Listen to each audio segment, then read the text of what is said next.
Presidential Advisor for Mindanao Concerns. BIR Commissioner Romeo D. Lumagi Jr. Bureau of Customs Commissioner Bienvenido Rubio. Treasurer of the Philippines, Sharon P. Almanza. At this point, may I also add a clarification. When we made that announcement regarding the forthcoming designation of Secretary of Foreign Affairs, Enrique Manalo, to be the next permanent representative of the Philippines in the United Nations. This will take effect most likely August 1. But because of the necessity for him to be confirmed before going over to as permanent envoy to the United Nations, the President recognizes the designation to be considered as done only after his confirmation.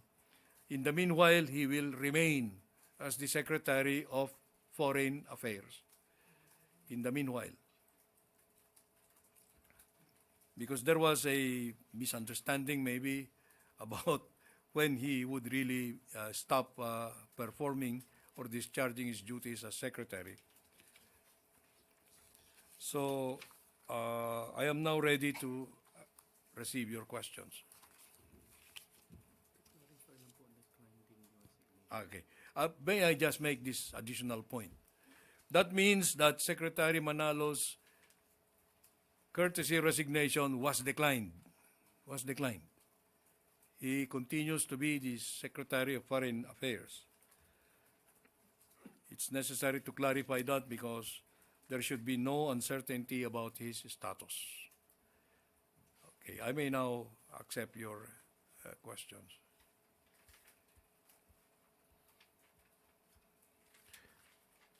Ivan Mayrina, GMA News. Yes, good afternoon.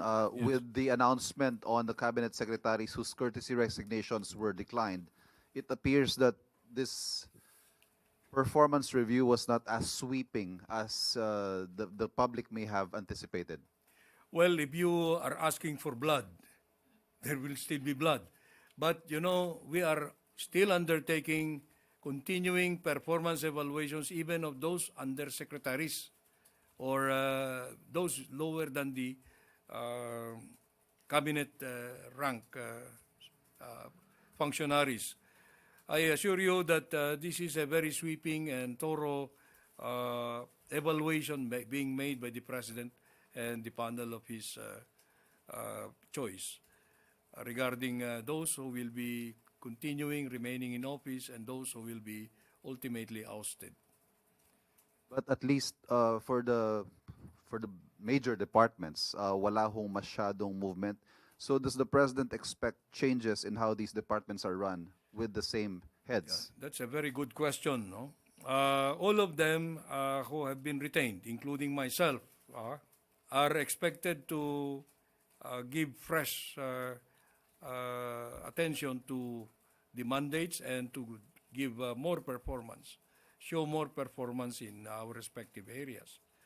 And if you will note, these secretaries whose resignations have been declined need to be announced because there have been many speculations that have been going around and they have been the victims of intrigues and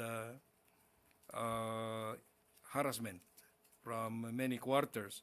That's why we came out today with an announcement of who they are, because it's just simple justice to them. Thank you. Ace Romero, Philippine Star. Secretary, yung mga kalihim po na hindi ninyo nabanggit, we can assume na ongoing pa po yung performance review sa kanilang performance. You're right. Yes, that's true. May we ask for the reasons why yung mga nabanggit po ninyo na nauna kanina tinanggap yung kanilang pagbibitiw. Well, these are the officers of various ranks. No? May undersecretary, may secretary, may assistant secretary ang levels. Well, the assessments about them is that they did not perform up to par. That's the assumption. So we will just leave it at that. Jean Mangaluz, philstar.com. Good morning, Secretary. Are we still Good morning. assessing? Good afternoon. Are we still assessing the chiefs of the GOCCs? Yes, you know, the chiefs of the GOCCs, as I mentioned last time, is that they are subject to the yearly review by the GCG. But their heads of offices, they will surely be assessed by us. Okay? So, the annual review by the GCG is mandated by law. The GCG law requires this to happen in the middle of every year. So, about now, June. We do not know what the GCG is going to recommend, but on our part, as far as the heads of the GOCCs are concerned, we will surely come up with announcements very soon. Tristan Nodalo, Newswatch Plus. Hey sir, good afternoon. Sir, just siguro a follow-up lang din. No? Given nga po yung line-up ng mga hindi po tinanggap na resignation o nagstay na cabinet members, may marching orders po ba sa kanila yung Pangulo now that sila yung magko-continue nung last 3 years na term? Well, the President will give individual marching orders to all of them. And as of now, it will not be convenient for us to mention what are those marching orders.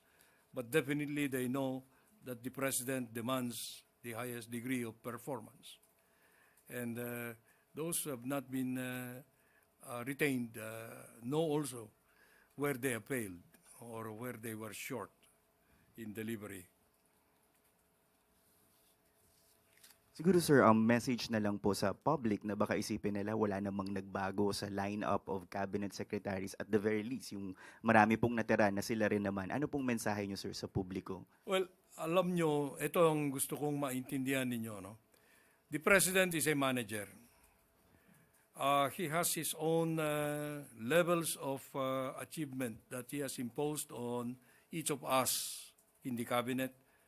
And his expectations are there, and it is only the President who can decide if we performed up to par, or we delivered on those promises or the expectations that he gave to us, announced to us at the beginning.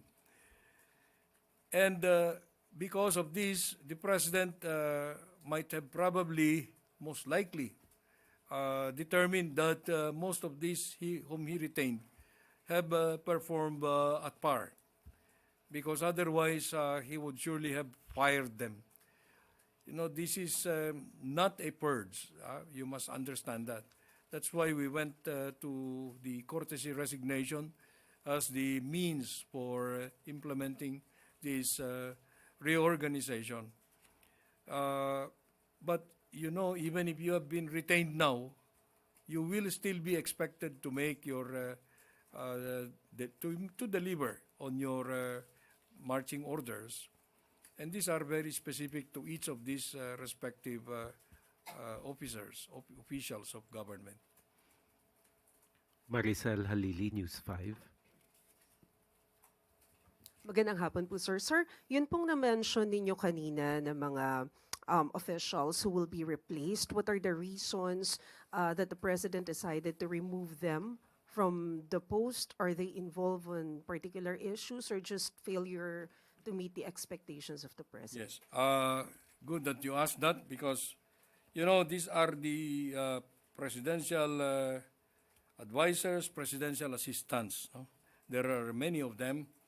And the four whom we have named today were probably those that the President, as of now, has determined that they have not delivered on their respective mandates. I will not delve into the details because they are not to be, they're of different categories. Okay? But let us assume that the President has good reasons, the best reasons, not to continue with their services as of this time.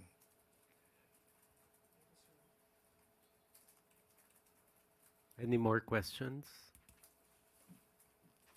Tristan Nadalo, Newswatch. Sir, last na lang po. Yung performance review, sir, are we going to expect na every year gagawin to ng Pangulo or depende po sa kanya? Yeah, that's a good question also because performance evaluation is ongoing every time. The President may even terminate or remove any of us. We are at his will. Okay. If the performance evaluation is a continuing process, you can be sure that at any time, any who is not performing according to standards of the President will be replaced or relocated. That's what we do sometimes.